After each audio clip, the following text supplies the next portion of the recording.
កាត់ចិត្តពីបងទៅជ្រើសយកគេអ្នកថ្មីចោះថ្លៃបងគ្មានដំឡៃអ្វីដែលឲ្យរុកស្រីមកស្រឡាញ់បងទេបងក៏បានដឹងច្បាស់ថាបងមិនស័ក្តិសមនឹងមាសមេបើអូននៅបន្តស្នេហ៍គឺមានតែការឈឺចាប់កាត់ចិត្តទៅ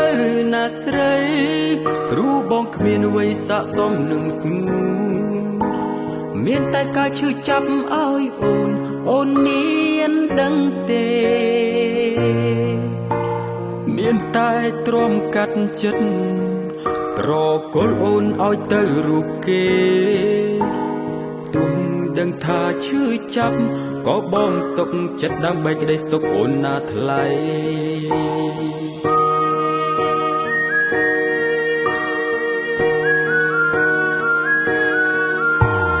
លើស្នេហ៍លើដងវិថីអ្វីក៏មិនអាចថិតថេរ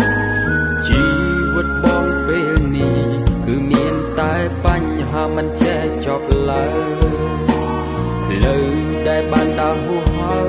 យមិនអាចនឹងបកក្រោយទេថ្លៃទោះអូននៅជាមួយបងក៏គ្មានន័យអ្វីទេអូព្រោះជីវិតបងពេលនេះបានដើរដល់ចំណុចត្រូវសូមទើបបងទ្រាំលះបង់អូនឲ្យទៅគេទាំងឈឺចាប់ជាតិនេះបងគ្មាននិស្ស័យនឹងបានមើលថែរូបស្រីទៀតទេបងភ្លេចបងចោះមាសមេរស់នៅនឹងគេឲ្យបានក្តីសុខណាអូ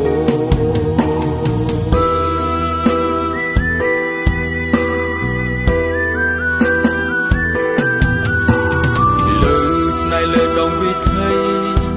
អ្វីក៏មិនអាចថិតថេរជី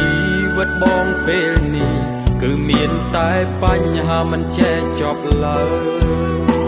ផ្លូវដែលបានដើរហួសហើយមិនអាចនឹងបកក្រោយទេថ្លៃទោះអូននៅជាមួយបងក៏គ្មានន័យអ្វីទេអូព្រោះជីវិតបងពេលនេះបានដើរដល់ចំណុចត្រូវសូមទើបបងទ្រាំលះបង់អូនឲ្យទៅគេទាំងឈឺចាប់អូជាតិនេះបងគ្មាននិស្ស័យនឹងបានមើលថែរូបស្រីទៀតទេបងភ្លេចបងចូលមាសមេរស់នៅនឹងគេឲ្យបានក្តីសុខណាអូបងភ្លេចបងចោះមាសមេរស់នៅនឹងគេឲ្យបានក្តីសុខណាអូ